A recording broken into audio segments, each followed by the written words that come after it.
নমস্কার, আমি অর্পিতা। আমার ছোট্ট চ্যানেল অর্পিতার খামখেয়ালি গল্পে আরও একবার সকলকে জানাই স্বাগত। আজকের রেসিপির প্রথম শুরুটা দেখেই বুঝতে পাচ্ছেন মুগ ডালের একটি রেসিপি আপনাদের সাথে শেয়ার করছি। আমার চ্যানেলে ডালের বিভিন্ন রেসিপি এর আগেও আমি শেয়ার করেছি।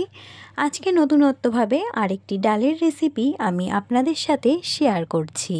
তাহলে চলুন সম্পূর্ণ ভিডিওটি দেখে নেওয়া যাক। প্রথমেই দেখতে পাচ্ছেন মুগ ডাল শুকনো খোলায় হালকা ফ্রাই করব বলে আগেই দিয়ে দিয়েছি। এবার শুকনো খোলায় মুগ ডালটাকে খুব যত্ন সহকারে কিন্তু ফ্রাই করে নিতে হবে। খুব যত্ন সহকারে কেন বললাম? যেন পুড়ে না যায়, সেই জন্যই বললাম যত্ন সহকারে ফ্রাই করে নিতে হবে।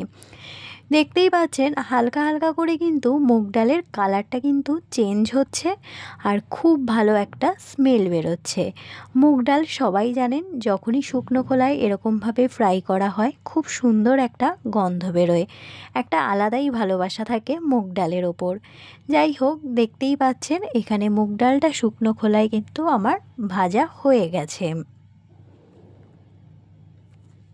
একটি পাত্রে মুগ ডালটা আমি নামিয়ে রাখবো এবং জল দিয়ে সেটাকে ধুয়ে নেব। সেটা আর আমি আপনাদের সাথে শেয়ার করছি না। দিয়ে দেব সরিষার তেল। সরিষার তেল একটু গরম হলেই এখানে আমি ফোড়নে প্রথমে ব্যবহার করব শুকনো লঙ্কা, তেজপাতা। শুকনো লঙ্কা এবং তেজপাতাটা যখন হালকা ফ্রাই করা আমার হয়ে যাবে তখন আমি ফোড়নে এবার অ্যাড করব 5 ফোড়ন। আমি এখানে ফোড়নে ব্যবহার করলাম তেজপাতা, শুকনো লঙ্কা আর 5 ফোড়ন। ফোড়নটাকে খুব ভালো করে ফ্রাই করে নিতে হবে যেন খুব ভালো স্মেল বেরোয়। ফোড়ন থেকে যখন খুব ভালো স্মেল বেরোবে তখন আমি পরবর্তী উপকরণগুলো অ্যাড করব। আমি প্রথমেই বলেছি আমার চ্যানেলে ডালের বিভিন্ন ধরনের রেসিপি আছে। আমি অবশ্যই সেগুলো ডেসক্রিপশানে লিংক দেওয়ার চেষ্টা করব যদি আপনাদের কিছুটা হলেও সুবিধার্থে লাগে। আর আজকের রেসিপিটি সম্পূর্ণ দেখে অবশ্যই আপনাদের মতামত কিন্তু জানাবেন। ফোড়ন থেকে যখন খুব ভালো স্মেল বেরিয়ে এসেছে তখন আমি অ্যাড করলাম ডাঁটাগুলোকে। তাহলে বুঝতেই পাচ্ছেন আজকের রেসিপিটা আমি কিভাবে তৈরি করছি। ডাঁটা দিয়ে মুগ ডালের রেসিপি। এই রেসিপিটি একবার বাড়িতে তৈরি করে দেখবেন, আশা করি সকলের খুব ভালো লাগবে। বিশেষ করে নিরামিষ দিনে এরকম একটি রেসিপি ভাজার সাথে যদি থাকে তাহলে কিন্তু মন্দ হবে না।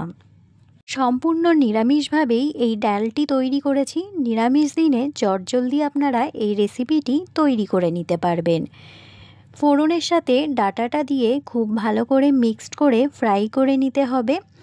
ডাঁটাটা খুব সেদ্ধ করতেও হবে না, কিন্তু ফোড়নের সাথে একটু ভালো করে ফ্রাই করে নিতে হবে।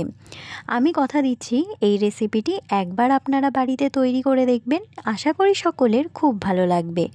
আর অবশ্যই ডেসক্রিপশানে ডালের বিভিন্ন লিঙ্ক দিয়ে দেব। আমি প্রত্যেকবারই যখন ডাল তৈরি করি একটু নতুনত্বভাবে ডালের বিভিন্ন রেসিপিগুলো শেয়ার করার চেষ্টা করি। আমি লিঙ্ক অবশ্যই ডেসক্রিপশানে দিয়ে দেব, আপনাদের যদি ভালো লাগে অবশ্যই একবার দেখে নেবেন। এবার আমি অ্যাড করেছি পরিমাণ মতো লবণ। গুঁড়ো মশলা অ্যাড করব হচ্ছে হলুদ গুঁড়ো। এবার ভালো করে মিক্সড করে নেব। খুব কম মশলায় আপনারা কিন্তু ডালের এই রেসিপিটি তৈরি করে নিতে পারবেন।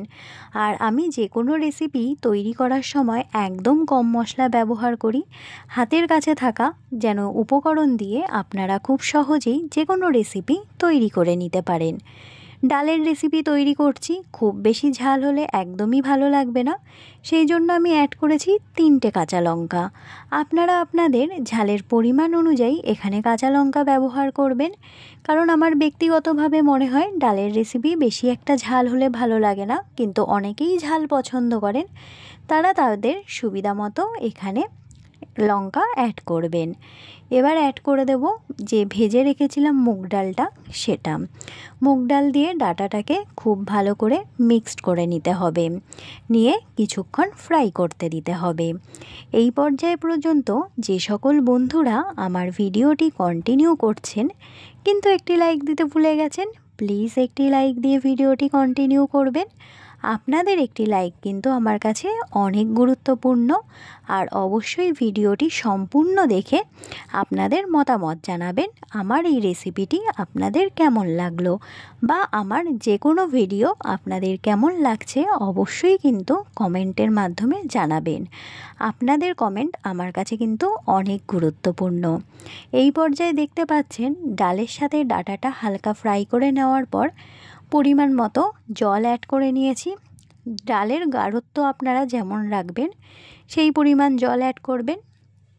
যেহেতু মুগ ডালের রেসিপি তৈরি করছি, খুব বেশি পাতলা ভালো লাগবে না, সেই জন্য আমি আমার পরিমাণ মতো জল অ্যাড করেছি, যেন ডাঁটাটাও ভালো সেদ্ধ হয়ে যায় এবং ডালটাও খুব ভালো করে সেদ্ধ হয়ে যায়, কারণ যেহেতু ডাল আমি আগে সেদ্ধ করে নিইনি। আপনারা কিন্তু চাইলে ডালটা আগে সেদ্ধ করেই রাখতে পারেন, সেক্ষেত্রে কোনো রকম সমস্যা হবে না। জলটা দেখতে পাচ্ছেন এই পর্যায়ে অল্প একটু ফুটে উঠেছে। বেশ ভালো করে জাল দিয়ে নিতে হবে। ডালের যে কোনো রেসিপি তৈরি করার সময় আমি বলি, ডাল যত বেশি ফুটবে অর্থাৎ যত বেশি জাল দেবেন ডালের স্বাদ কিন্তু ততটাই বাড়বে। আর সত্যি বলতে বাড়িতে যেদিন আমি এই রেসিপিটি তৈরি করেছি সবাই কিন্তু বেশ সোনামুখ করে খেয়েছে।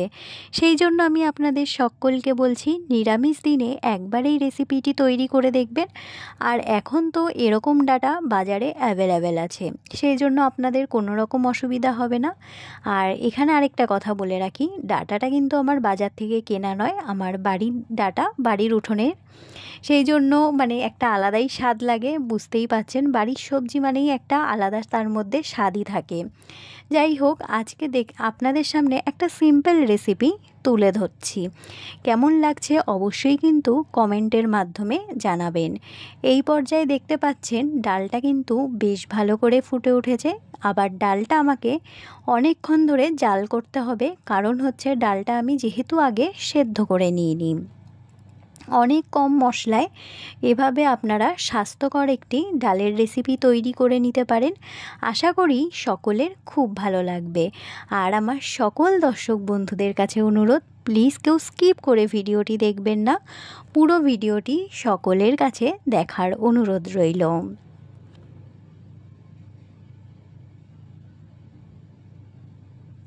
এই পর্যায়ে অ্যাড করব আমি জিরের গুঁড়ো।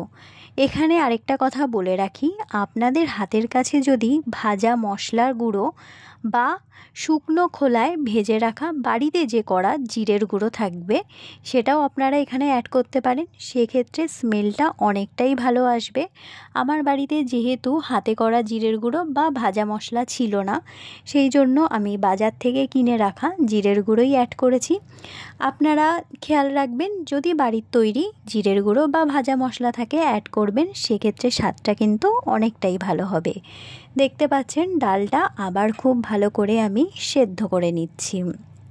দেখে এখানে বুঝতেই পাচ্ছেন ডাটাটা সেদ্ধও হয়ে গেছে, ডালও কিন্তু প্রায় সেদ্ধ হয়ে এসেছে। যেহেতু নিরামিষ রেসিপি হালকা একটু চিনি অ্যাড করলাম, এটা সম্পূর্ণ অপশনাল, আপনারা যদি চান এটি কিন্তু স্কিপ করে যেতে পারেন।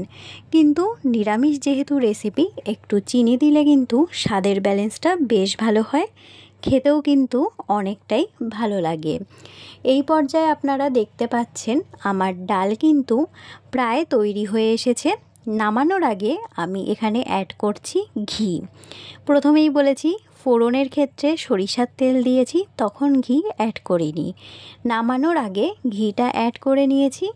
ঘি অ্যাড করে জাস্ট একবার ফুটিয়ে এবার আমি কিন্তু একটি পাত্রে ডালটা সার্ভ করে নেব।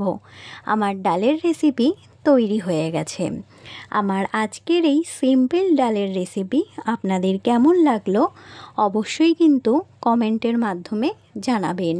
ভালো লাগলে আমার পাশে থেকে যাওয়ার অনুরোধ রইল। সকলে অবশ্যই কমেন্টের মাধ্যমে জানাবেন আমার আজকের রেসিপি কেমন লাগলো। আপনাদের কমেন্ট আমার কাছে অনেকটাই মূল্যবান।